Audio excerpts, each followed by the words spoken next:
ค้างยังมีอยู่เลยนะ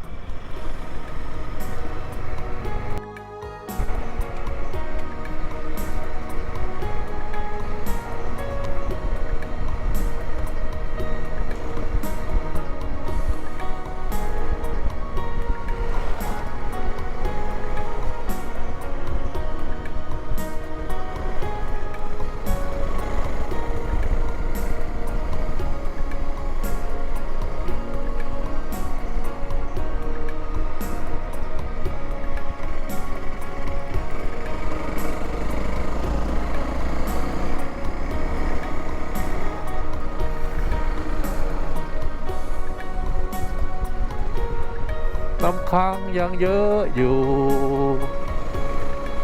ยังหนาวอยู่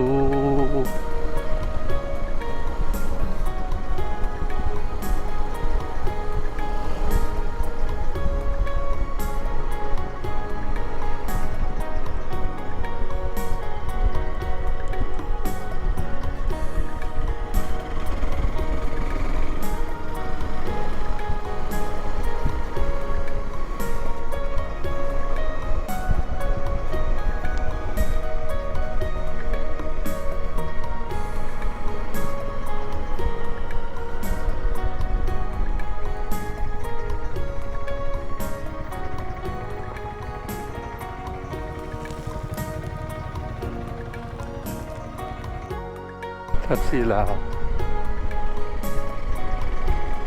เพิ่งเห็นขั้นแรก ไม่ต้องไปสังเกตก็ไม่รู้นะ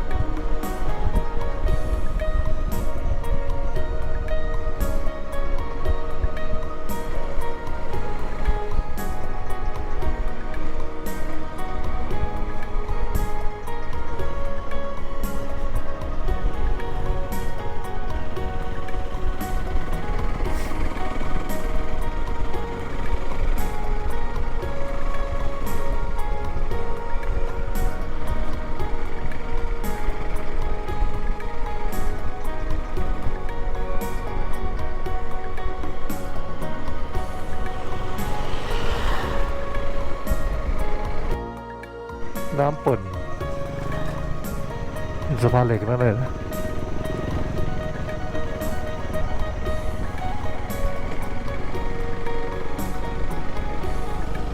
ขัวน้ำเปิ้ลขัว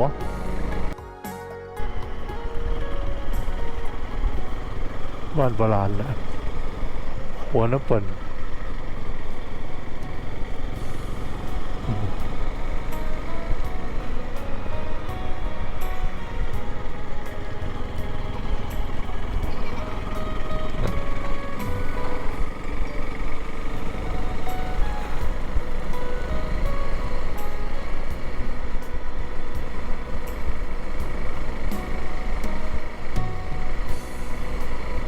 ยุ้งข้าวนะ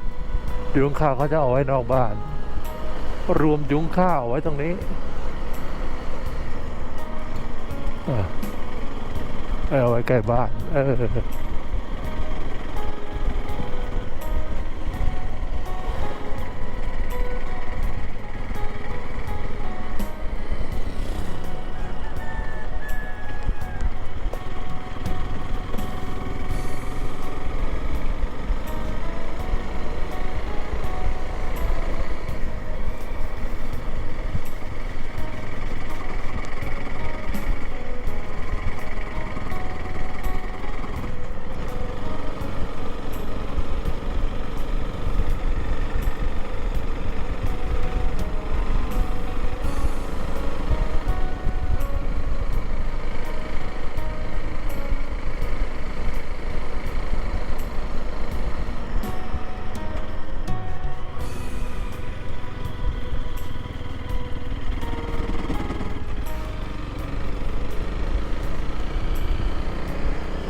ชันเลยนะประมาณ30ใกล้30องศา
รถออกเวียดนาม รถออกไปด่านเวียดนาม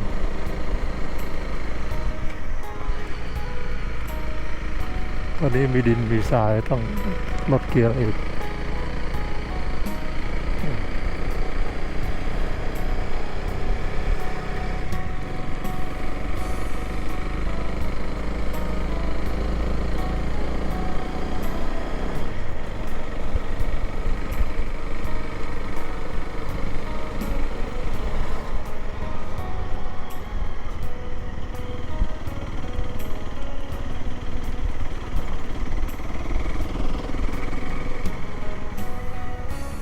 เห็นตั้ง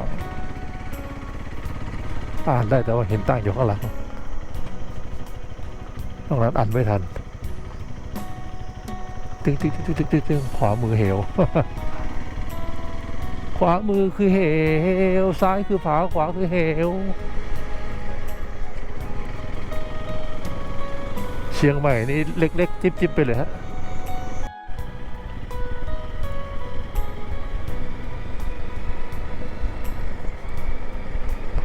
ขัวห้วยปลาห้วยนาอะไรนะ นานาคจึงนานอก นานอกหรือนานาคก็ไม่รู้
มุ่งหน้าสู่น้ำเนินนะครับ จะไปทานเช้าที่น้ำเนินนะครับ ร้านเดิมที่ไปนั่งกินขาเข้ามาที่สำเหนือนะครับย้อนกลับไปก็จะไปทานเช้าที่นั่นก็ทานเช้าสักประมาณ10 นาฬิกา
ชมแล้วอย่าลืม